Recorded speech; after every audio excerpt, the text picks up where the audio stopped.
अब देखो कल हमने कितने क्वेश्चन बता दिए थे 4.1 के, पहले का बता दिया था लगभग, दूसरे का एक हो गया था, 3 बचा था ना इसका। तो दूसरे का दूसरा क्वेश्चन क्या है बताओ, पढ़ो क्वेश्चन क्या है दूसरा सेकंड का सेकंड पार्ट क्या है। देखो क्या है second question, the product of to consecutive positive integer, दो लगातार, कंसेक्यूटिव मतलब क्या होता है, लगातार जो इंटीजर हैं उनका जो प्रोडक्ट है ना, कितना है 306, we need to find the integer. तो मान लिया पहला कह रहे कंसेक्यूटिव इंटीजर है, मान लिया पहला x तो अगला क्या होगा x प्लस 1 ही तो होगा लगातार। इसे मान लिया पॉजिटिव इंटीजर क्या होते हैं, जो नंबर प्लस में हो 1 2 3 4 5 6, ये तो पॉजिटिव इंटीजर हुए ना। इंटीजर क्या होता है, जो माइनस और प्लस जितने नंबर होते हैं सब कहलाता है इंटीजर। ये पॉजिटिव इंटीजर क्या होता है, जो प्लस वाले नंबर होते हैं, लाइक नेचुरल नंबर, है ना। तो लगातार कह रहा है, जैसे कि कह दिया कि पॉजिटिव इंटीजर है, तो मान लिया पहला नंबर 1 है, दूसरा क्या होगा 2 होगा ना, कंसेक्यूटिव में लगातार, ठीक ना। तो यहां मान लिया लेट इंटीजर विल बी, क्या होगा पहला x, दूसरा क्या हो जाएगा x प्लस 1 होगा कि नहीं होगा, होगा ना, क्लियर ना वो। अब कह रहा है ATQ अकॉर्डिंग टू क्वेश्चन, क्या कह रहा है कि जो प्रोडक्ट है इन दोनों का, कि प्रोडक्ट ऑफ इंटीजर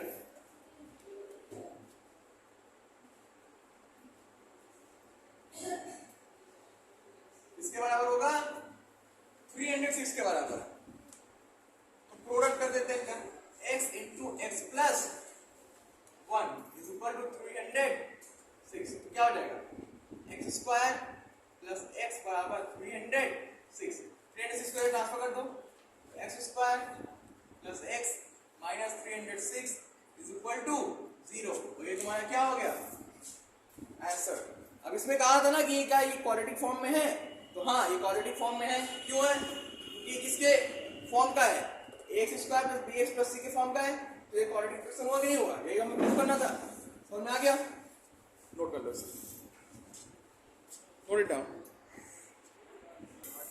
ओके, तो दूसरे का दूसरा क्वेश्चन समझ में आ गया आपको। अब दूसरे का तीसरा क्वेश्चन का, दूसरे तीसरा क्वेश्चन क्या कह रहा है, Rohan mother is 26 year older than, Rohan की जो मम्मी है ना, मम्मी जो है उसकी माता जी जो है वो उससे 26 साल क्या है बड़ी है। अब देखो पहले कंडीशन कह दिया कि रोहन की मम्मी उससे 26 साल बड़ी है, तो रोहन की एज मान लिया कितनी, रोहन से कितनी मान लिया हमने x मान लिया, तो रोहन मदर एज क्या हो जाएगी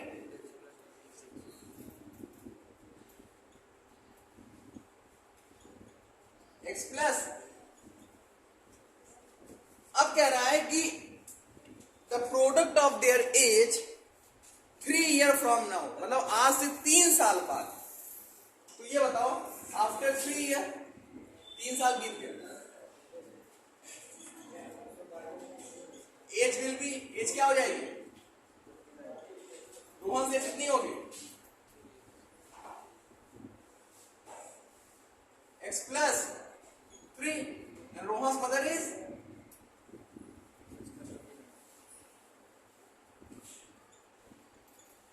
x प्लस 29 हो जाएगा, 3 साल बढ़ा दो, वो कि नहीं।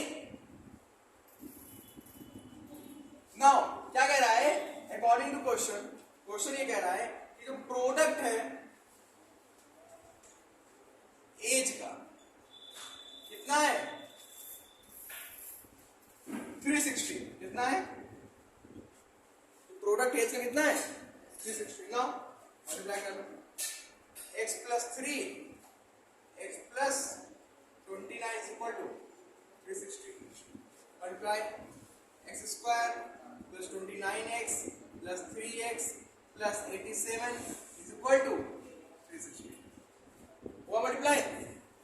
नाउ x स्क्वायर 29 से कितना हो गया 32x plus 87 minus 360 is equal to 0, कितना आ जाएगा x square plus 32 2x and minus 273 is equal to 0।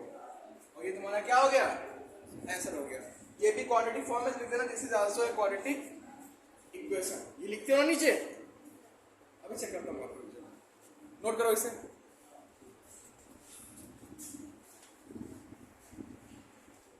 अब क्वेश्चन नंबर 3 कह रहा है, 4th पार्ट है ना, लास्ट पार्ट इसका, उसके बाद हम आपको बताएंगे रूट क्या होता है। ठीक, तो जो लास्ट पार्ट है इसका वो क्या है कि अ train travel a distance of 480 kilometre eight uniform speed. देखो यहाँ पे डिस्टेंस दिया हुआ है और स्पीड कह रहा है यूनिफॉर्म है, यूनिफॉर्म मतलब क्या, एक समान है ना। ये तो speed had been 8 kilometre per hour less than it would have take 3 hour more to cover the same distance. ध्यान दो यहाँ पे क्या कह रहा है कि अब देखो यहाँ पे एक चीज देखो, डिस्टेंस दिया हुआ है 480, डिस्टेंस 480 दिया है, एक स्पीड दिया है। तो देखो स्पीड मान लिया कितनी है, क्वेश्चन में क्या है 2 का 4। स्पीड अगर ट्रेन में कितना मान लिया,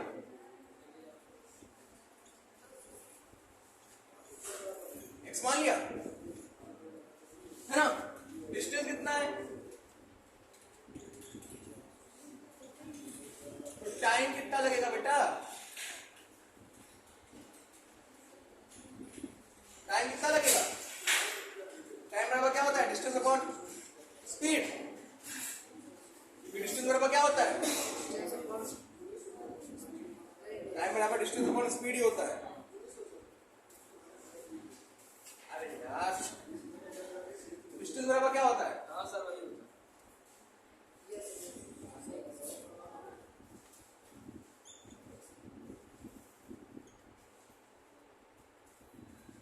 स्पीड बराबर क्या होता है, डिस्टेंस अपॉन टाइम होता है ना। तो इस टाइम का चला गया, स्पीड टाइम का चला गया, स्पीड नीचे आ गया। अब स्पीड की वैल्यू कितनी है 480 अपॉन x। तो टाइम हमें फर्स्ट में क्या मिल रहा है, इतना टाइम लगेगा इसको कवर करने में, इसकी संख्या क्या थी पर। लेकिन फिर कह रहा है कि अगर हमने जो स्पीड है उसको कितनी कम कर दी, 8 किलोमीटर पर आवर की रफ्तार से क्या कर दिया उसको, उसकी कम कर दी। पहले x थी, तो x से हमने कितना घटा दिया, 8 किलोमीटर पर आवर घटा दिया।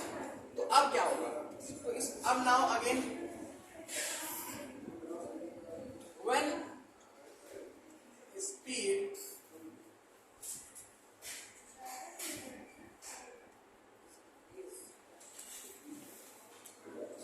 Increase by 8 kilometre per our, मतलब 8 किलोमीटर तक कम कर देगी, तो क्या हो जाएगी, तो स्पीड क्या हो जाएगी, x माइनस 8 हो जाएगी कि नहीं हो जाएगा, हाँ हाँ इतनी हुई स्पीड नहीं तो होती है। ठीक, तो फिर डिस्टेंस तो सेम ही है, तो डिस्टेंस कितना हो जाएगा 480 दिया हुआ है। तो फिर कितना टाइम लगेगा, कितना टाइम लगेगा 480 अपॉन x माइनस 8 लगेगा कि नहीं लगेगा, इतना समझ में आएगा यार। देखो शुरू में स्पीड की जब यूनिफॉर्म स्पीड चल रही थी तो स्पीड क्या थी, x kilometre per our speed थी, किलोमीटर पर आवर है ना। तो टाइम कितना लगा, इतना लगा। लेकिन जब स्पीड कह रहा है कि 8 किलोमीटर पर आवर घटा दी गई, तो इतना तो घटा दी गई, x में से घटा दिए, तो कितना डिस्टेंस लगेगा कवर करने में, इतना तो टाइम लगेगा कवर करने में। लेकिन कंडीशन कह रहा है कि जब स्पीड को घटा दिया गया 8 किलोमीटर पर आवर, तो जो समय लगते हैं वो 3 घंटे ज्यादा लगते हैं वहां पहुंचने में। 8 किलोमीटर घटाने में रफ्तार को कितने समय लगा वहां तक पहुंचने में, 3 घंटा। तो रिलेशन टाइम बदल रहा है, यानी कि इसमें से जब इसको घटा दिया गया, अकॉर्डिंग टू क्वेश्चन क्या कह रहा है, क्वेश्चन ये कह रहा है कि जब टाइम कम कर दिया गया तो कितने टाइम में वहां पहुंचने में लगा, 3 आवर लगा कि नहीं लगा। पहले इतना समय लग रहा था वहां पहुंचने में, पहले कितना समय लग रहा था, इतना लग रहा था, फिर बाद में कितना लगा। तो इन दोनों के टाइम का अंतर कितना आ रहा है, 3 आ रहा है। तो समझ गए, अब इसे सॉल्व करो।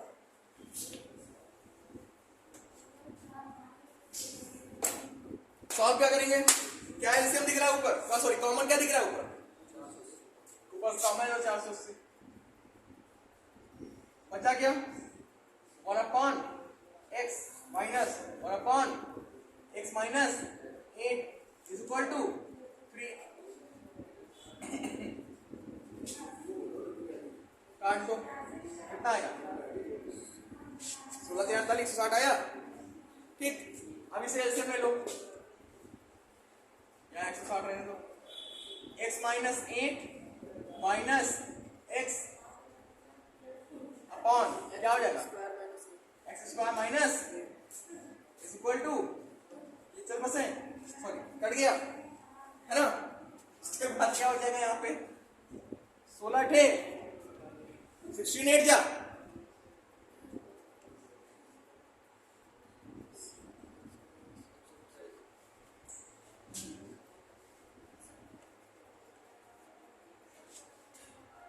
सॉरी 128 है ना।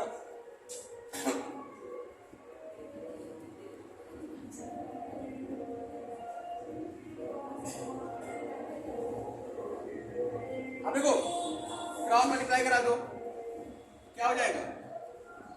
एक्स स्क्वायर माइनस 8, यहाँ 8x होगा, कोई बता भी नहीं रहा है। गलते कहीं के सब साल बैठे माइनस 1280 इधर ले आओ। X square minus 8x plus 1280 is equal to 0। ये हो गया तुम्हारा आंसर, है ना क्वाड्रेटिक फॉर्म में। सिर्फ शो करना ना क्वाड्रेटिक फॉर्म में, लेकिन जब हम रूट पढ़ लेंगे कि रूट कैसे निकाला जाता है तो हम जो क्वेश्चन अभी हमारे आए ना क्वाड्रेटिक फॉर्म वाले, इनका हम रूट भी निकालेंगे। क्लियर? Note it down. ये अभी हमने कल क्वेश्चन को सेटलमेंट किया, अभी आगे और सॉल्व होता है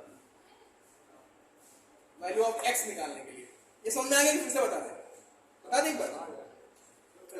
पहले स्पीड ट्रेन की कितनी थी? 1 किलोमीटर, और डिस्टेंस कितनी कवर करनी थी? 480 कवर करनी थी। तो टाइम कितना लगेगा? डिस्टेंस अपॉन टाइम होता है, इतना टाइम लगेगा, लगेगा टाइम। फिर कह रहा है कि जब स्पीड को हमने 8 किलोमीटर पर आवर कम कर दिया तो उतनी डिस्टेंस कवर करने में कितना समय लगेगा? इतना लगेगा। फिर ये कंडीशन और दे रहा है उसमें कि जब हमने स्पीड को कम किया तो 3 घंटे ज्यादा लगते हैं वहां पहुंचने में, है ना। लगे, इसको सॉल्व कर लिया, इक्वेशन आ गया, and that's your answer, because this is the form of a square plus b plus c is equal to 0 and this is also a quadratic equation. Note it down.